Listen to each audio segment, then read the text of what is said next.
que eu vejo do cenário? Infelizmente, você vai ter uma crise das ocupações de emprego no curto prazo. Uma crise tanto do emprego formal, assalariado, como uma tendência mais estrutural de desconstrução desse padrão de trabalho regulado com direitos, como o Ricardo já fez referência, que é uma experiência brasileira nossa também, como do ponto de vista de uma desorganização do trabalho por conta própria. E muito desses trabalhos as pessoas estão nessa atividade como uma estratégia de sobrevivência, conseguir se adaptar à crise. Agora a pandemia desorganiza essas formas de inserção. Então, desse ponto de vista, as alternativas apresentadas não são animadoras de você retomar um nível de ocupação no curto e médio prazo, nem de conseguir retomar a atividade econômica. Em segundo lugar, o Ricardo já fez referência a isso, acho que é importante a gente acentuar, a pandemia vai exacerbar certas tendências de introdução de novas tecnologias poupadoras de força de trabalho. Por exemplo, o teletrabalho. Hoje, 8,7 milhões de brasileiras, mais do que brasileiros, porque é mais presente entre as mulheres do que entre os homens, estão no teletrabalho. Mas muitas empresas estão fazendo um processo de racionalização mais profundo da utilização da força de trabalho. E toda a lógica diferente de organização das atividades, no período recente, faz com que, de forma contraditória, teoricamente, se precise menos gente para realizar uma série de atividades, mas você criou as condições, como é o trabalho uberizado, que o Ricardo fez referência, as condições de ampliar a jornada de trabalho, de ampliar a utilização do tempo livre por parte dos empregadores. Tanto que a gente tem cada vez mais uma jornada mais polarizada, entre uns que trabalham menos horas que gostariam e outros que trabalham muito mais horas, inclusive para manter o seu nível de emprego e sua atividade. Então, a tecnologia está criando essa contradição. Nesse sentido, no curto prazo, eu acho que tem 5 pontos de uma agenda que é fundamental. Primeiro, condições de trabalho salubres e que não coloquem em risco quem precisa trabalhar, inclusive em atividades essenciais. Essa é uma questão muito importante. Tem que preservar a saúde, não pode colocar essa pessoa sob pressão. Por exemplo, qual a jornada média, qual é o ambiente salubre de trabalho, até os equipamentos de saúde e segurança. Ou seja, é isso a primeira questão. Segunda questão, acho que é fundamental.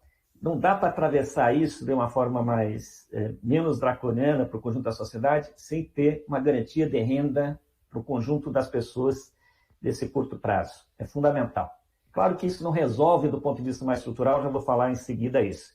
Terceiro lugar, é preciso reorganizar as atividades já e com uma ação mais coordenada de um Estado, que precisamos, para indicar o que é essencial a ser feito para a gente preservar a vida na sua plenitude nesse momento de crise que nós estamos vivendo.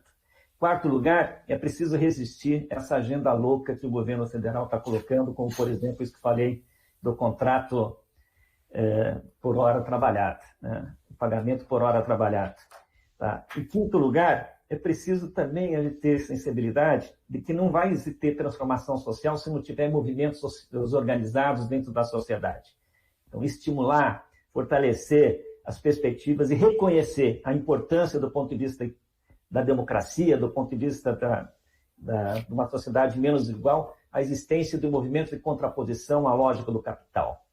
Então, acho que isso é uma questão.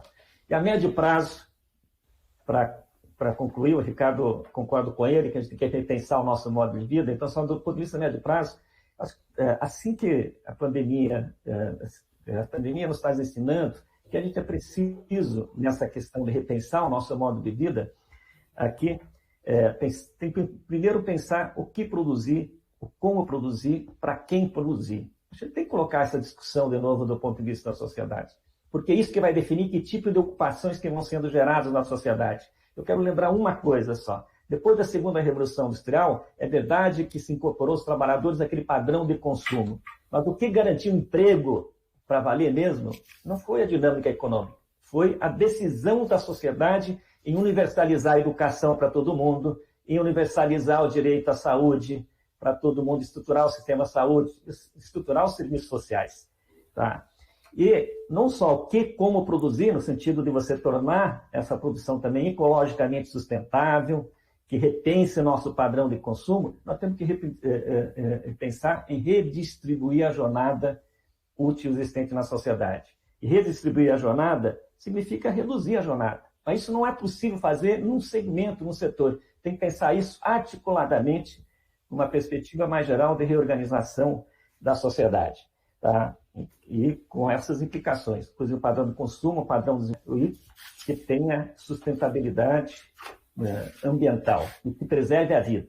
Eu acho que é isso que a gente tem que repensar do ponto de vista político. Para isso, sim, terceiro nível, sim, a gente repensar um outro modo de se viver, que a gente possa viver a vida na sua plenitude e não só uma vida dedicada para o trabalho, para conseguir o dinheiro e com isso sobreviver, mas viver todos os valores que os seres humanos sonham em ter. Isso, viver a cultura, viver a amizade, viver a relação com o meio ambiente, viver o lazer, ou seja, viver a vida em todas as suas dimensões. Agradeço